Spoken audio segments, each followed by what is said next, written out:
Israel has great restaurants. The food is amazing. But for your information, many restaurants in the Jewish area will be closed from Friday sunset to Saturday sunset. Even those 6-star hotels and restaurants, which normally serve scrumptious breakfasts, only have sandwiches available on the Sabbath. Instead of fancy espresso drinks and cappuccinos, they only serve instant coffee. If you want good food, a recommendation for you.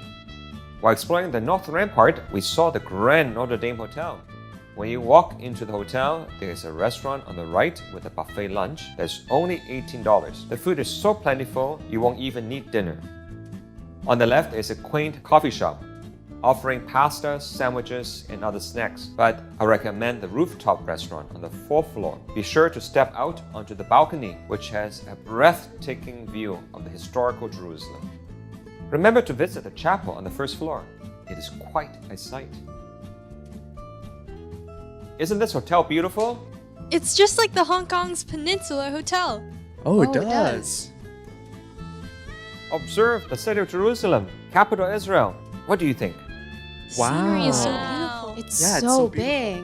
A lot of people ask me, is it safe to go to Jerusalem? That's a good question. Once my son found out I wanted to come, he urged me, "Mom, don't go. It's very dangerous. Just cancel it." What did your son say? Both my sons said that too. My son said the same thing and even tried to threaten me, saying, "If you go, I won't take care of you anymore." Oh, poor you. Let's take a look at the main street below. Does it look safe? It looks pretty normal. It looks decent. Yeah, there's nothing to worry about. It looks like any other city. In 1888, the French Catholic Church opened this hotel and St. Louis Hospital next door to look after the pilgrims. Jerusalem became very complicated after the United Nations recognized the independence of Israel. There's a story that perfectly reflects the societal attitude of that time. In 1948 to 1967, this was the boundary between Jordan and Israel. A patient at St. Louis Hospital, which is now in Israel, coughed so hard that his dentures flew out onto the streets, which belongs to Jordan. A sister had to explain the situation and convince a soldier from Jerusalem and a soldier from Jordan to let her retrieve the dentures.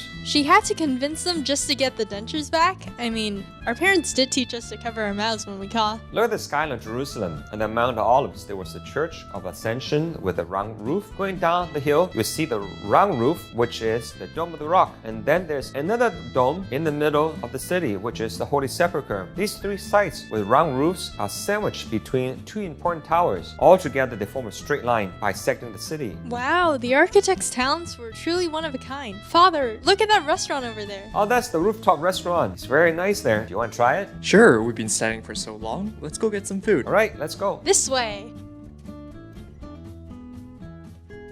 Father, what are your recommendations at this fancy restaurant? Yeah. What do you suggest? I actually know a chef who started this restaurant. He suggested a few recommendations. They all use very fresh local ingredients like the rack of lamb. The meat is so soft and tender, not gamey at all. It's juicy and delicious. Other than the Norwegian salmon, all fish are raised and caught locally. Oh. So, what are you gonna get? The rack of lamb, of course. What about you? Yes, I'm getting a lamb too. Oh, okay. I'll get the fish then. Is that good? Yeah.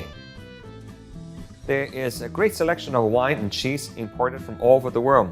Let's enjoy some of them before we continue with our trip.